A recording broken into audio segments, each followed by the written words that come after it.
Welcome to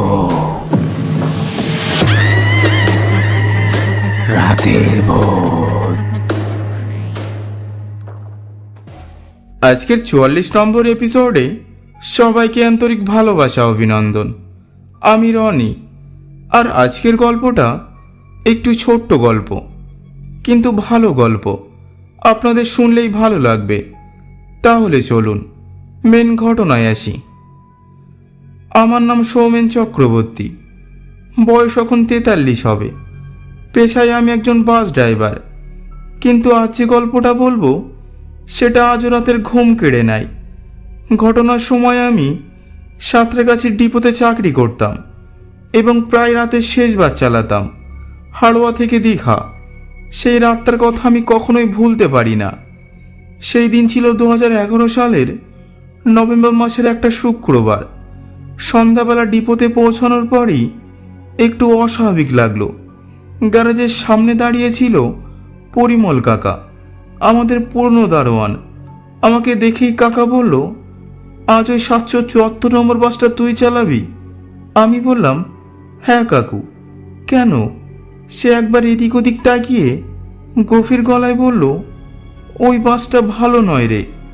বহুদিন ধরে ওটা ডিপোতে পড়েছিল, গত বছরের এক দুর্ঘটনায়। যাকগে, তুই সাবধানে চালাস। আমি হেসে ফেলে বললাম, কাকু তুমি তো সবসময়ই এমন কিছু না কিছু বলো, কিন্তু ভিতরে ভিতরে একটা অদ্ভুত অস্বস্তি হচ্ছিল।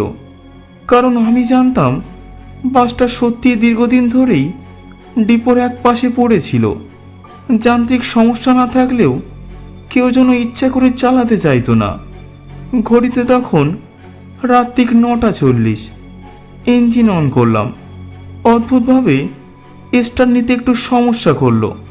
সাধারণত এতটা দেরি করে না। হেডলাইট দুটোও একবার টিম টিম করে নিভে গেল, আবার জ্বলে উঠল। আর একটা অদ্ভুত ব্যাপার লক্ষ্য করলাম, ড্যাশবোর্ডের ঘড়িটা একদম বন্ধ, এমনকি রেডিও কাজ করছে না। সব মিলিয়ে অস্বাভাবিক লাগলেও পেশাদারিত্বে ভয় করিয়ে রওনা দিলাম। হাড়োয়া থেকে ধীরে ধীরে বাস ছাড়লাম। কিছু সাধারণ যাত্রী উঠলেন, কেউ অফিস ফেরত, কেউ বাড়ি ফিরছে। কিন্তু অদ্ভুত বিষয়, বাসটা যত সামনে এগোচ্ছে ততই যাত্রীদের আচরণ কেমন যেন বদলে যাচ্ছে। হেমকুণ্ড এলাকায় একজন বয়স্ক মহিলা উঠলেন। তিনি দরজা দিয়ে ঢুকে একেবারে পিছনের সারিতে গিয়ে বসলেন। আমি তাকে রিয়ার ভিউ মিররে দেখছিলাম। কিছুক্ষণের মধ্যেই দেখলাম তার পা মাটিতে নেই, যেন ভেসে আছে। আমি দুবার চোখ কচকালাম। যখন আবার তাকালাম তখন স্বাভাবিক মনে হলো। ধীরে ধীরে আরো কিছু যাত্রী উঠলেন, কিন্তু কেউ কথা বলছে না, হাসছেও না। ফোনে কথা বলা তো দূরের কথা, এমনকি কেউ কারোর দিকে তাকাচ্ছেও না। পুরো বাসটা যেন একটা অদ্ভুত নিস্তব্ধতায় ঢেকে যাচ্ছে। আমি পিছনে তাকিয়ে বললাম, কেউ জানালার কাঁচ খুলতে চাইলে খুলে নিন, গরম লাগছে হয়তো। কিন্তু কেউই কোনো উত্তর দিল না।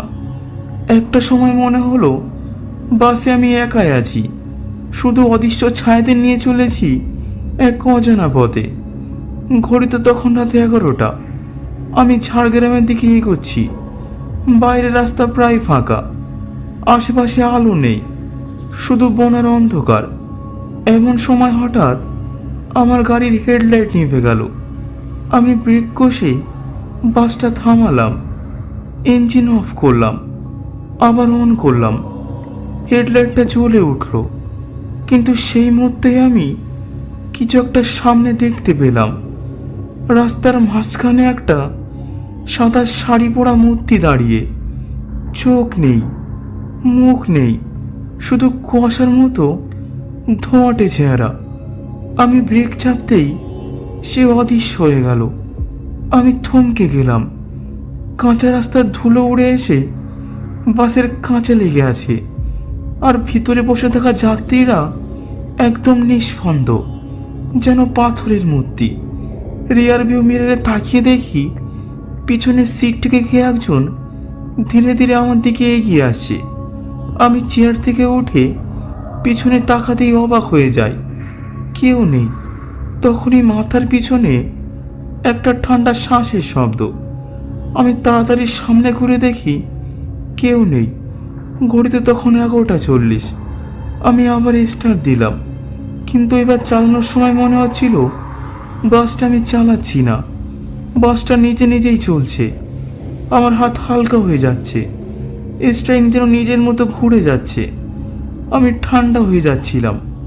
শেষমেশ সামনে দীঘা নাম লেখা সাইনবোর্ডটা চোখে পড়ল, কিন্তু তখন আমি বুঝে গেছি আমি কোথায় যাচ্ছি সেটা আমার নিয়ন্ত্রণে নেই। আজকের গল্প এই পর্যন্তই। যদি গল্প ভালো লাগে তাহলে অবশ্যই লাইক করে কমেন্টে জানান, আর আমাদের চ্যানেলটা সাবস্ক্রাইব করতে মোটেও ভুলবেন না। ধন্যবাদ।